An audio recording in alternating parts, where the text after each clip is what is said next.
Hi, I'm Alicia Butler Pierre. Thank you for visiting my YouTube channel.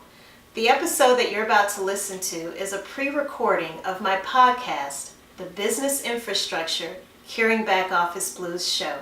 If you hear some topics that are of interest to you, you can learn more about them by reading my book, Behind the Facade, and I'll tell you more about that after the end of this episode. Hey everybody, and welcome back. I'm your hostess, Alicia Butler Pierre. Last week I explained why business infrastructure is needed, so if you missed that, be sure to go and listen to that second episode. As a reminder, business infrastructure is a system that links your company's goals with the people, processes, and tools necessary to support those goals in a profitable, scalable, and sustainable manner. Now, today I'm going to focus on who needs business infrastructure, whether they realize it or not. Simply put, any company struggling to meet demand for its products or services needs business infrastructure. In fact, I'm going to go so far as to say every business needs it. But unfortunately, the importance of business infrastructure doesn't usually get onto a business owner's radar until they really are struggling to keep up with the demand for whatever it is they are selling.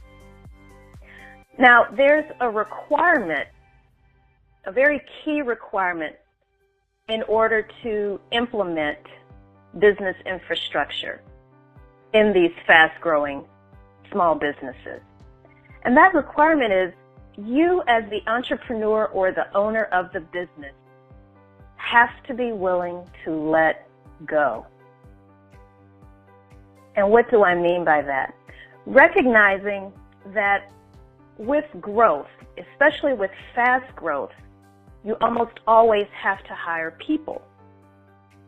Those are people who can help you keep up with the demand. Now, not only do you need people, but you're also going to need processes to ensure a consistently positive customer experience, and you need the tools and the technologies to make that all possible. When you start to hire more people, when you start to get processes in place, and when you start to invest in certain tools, you have to put what's best for your company over your own personal interests. So the long and short of it is, business infrastructure really is for legacy builders. Business infrastructure, is for the entrepreneur or small business owner who is building a business not for the short term, but they're building businesses that are going to last for generations to come.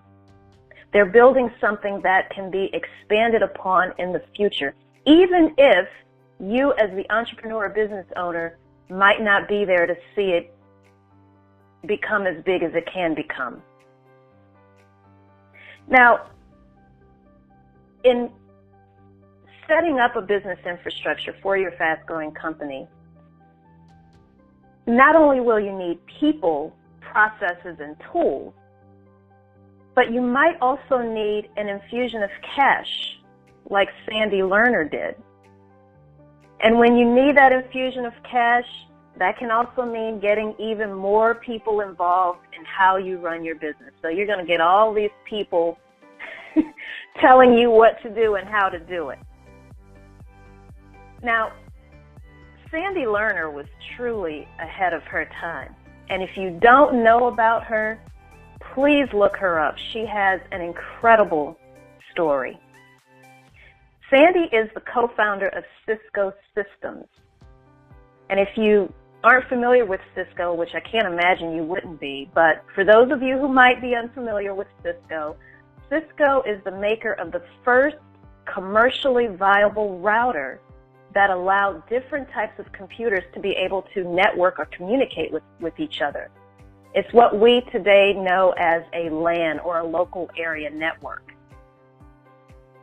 Now, the reason I say that Sandy was ahead of her time was because she was a woman in technology back in the 70s Now think about today. We talk about the lack of women and overall diversity in many of the STEM-related fields, technology obviously being one of them. But she was doing this back in the 70s when there really weren't many women around. Now, like Bill Gates and Rob Campbell, who I both spoke about in last week's episode, she and her then husband, and co-founder Leonard Bosick both recognized that when they first started Cisco, they reached a point where they realized they needed structure and the right people to help them. For as she said in an interview with Inc., quote unquote, no woman is an island. Now, unfortunately, not only did they realize they needed structure and the right people to help them, but they ended up entering into a very contentious relationship with some venture capitalists. And unbeknownst to them, there was kind of this unspoken rule at that time, and I'm not sure if this still is the case, but at that time, there was this unspoken rule that entrepreneurs or the founders of a tech startup would usually be replaced within 18 months after receiving funding from their VCs. And reflecting on this, Sandy Lerner said, the first rule of any game is to know that you're in one.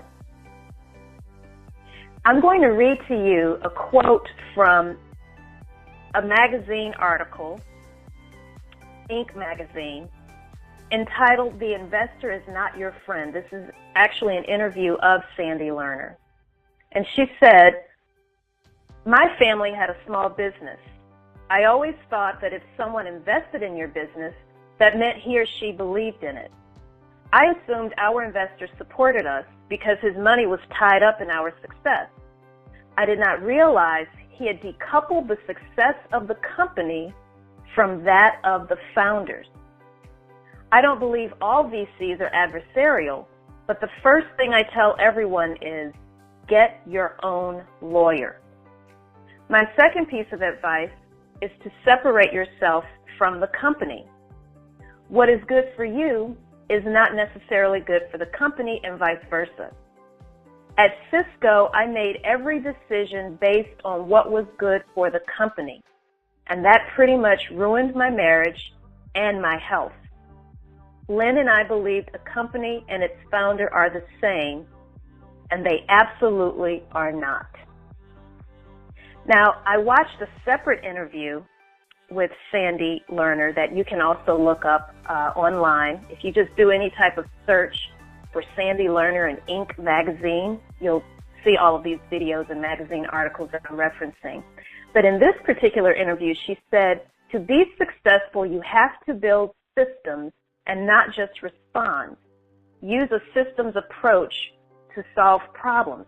Now, what she's talking about, again, she may not be using the same terminology that I'm talking about, but really that's business infrastructure she's talking about. Business infrastructure allows you to have that holistic view of your company.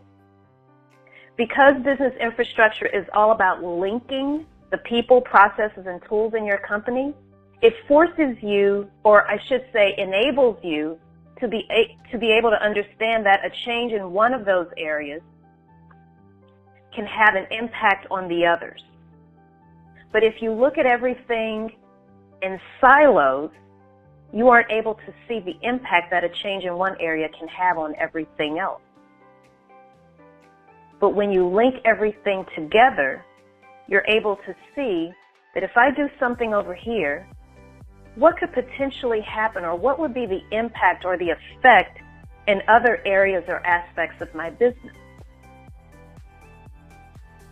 And that's really what I think she means, or that's how I interpret her saying, using a systems approach to solve problems. But all is not lost for Sandy Lerner.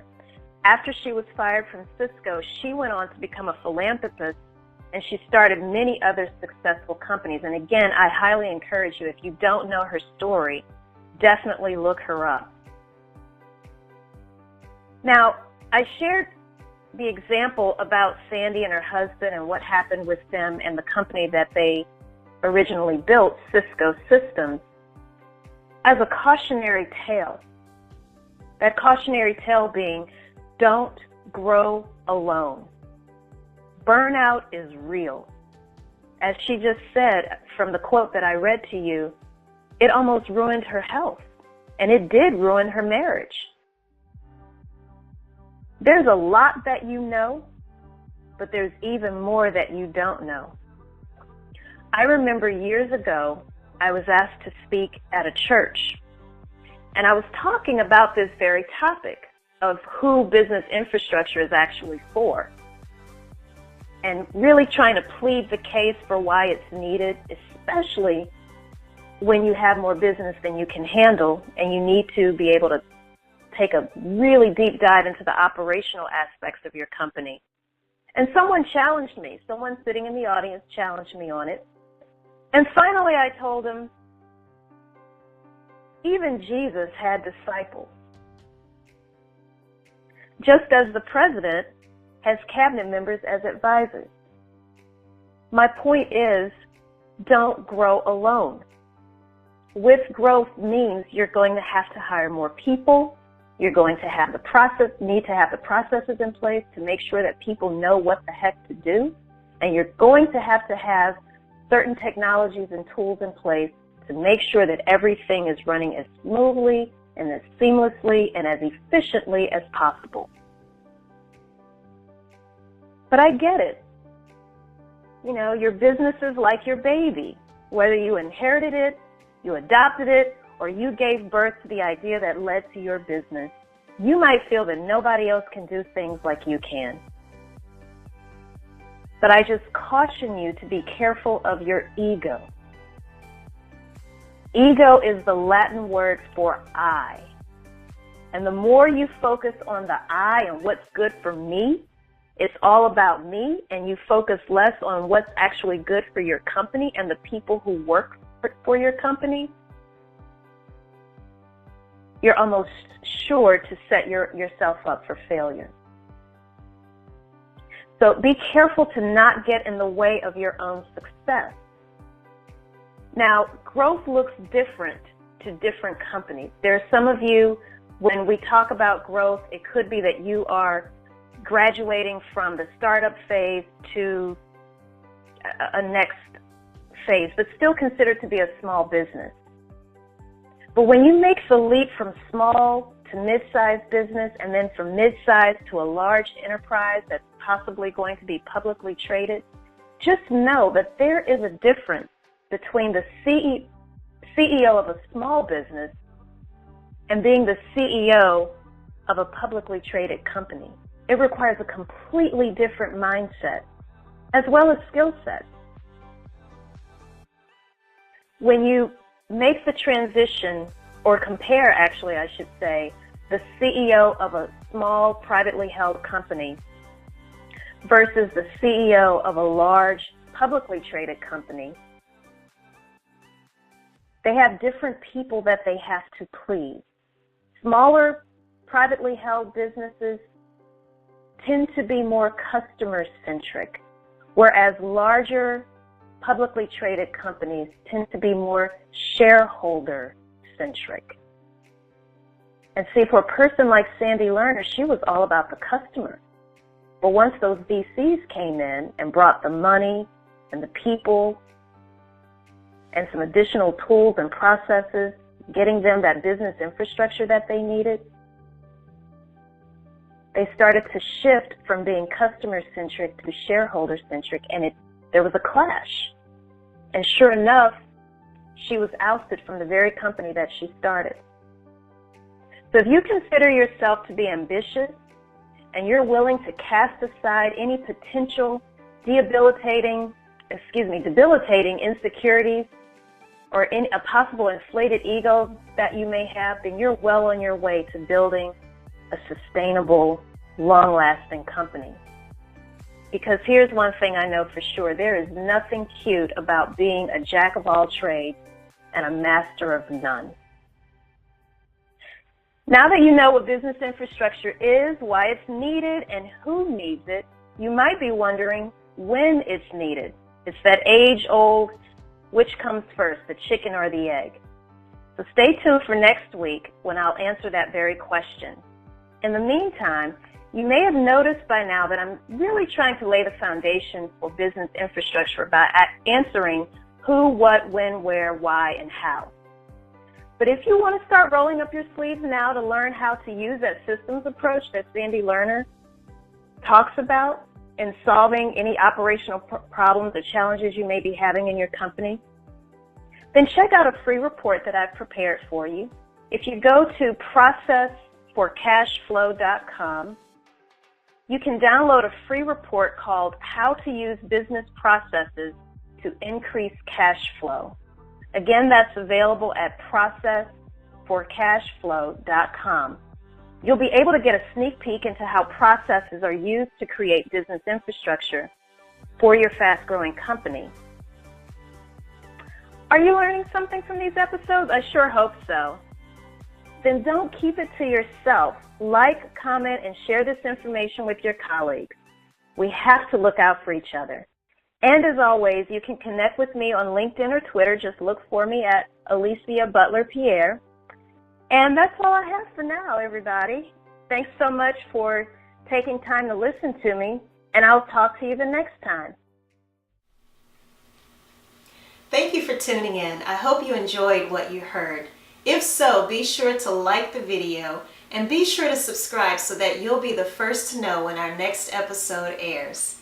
And remember, if there are topics that you want to learn more about, you can do that by reading my book, Behind the Facade. I'll see you next time.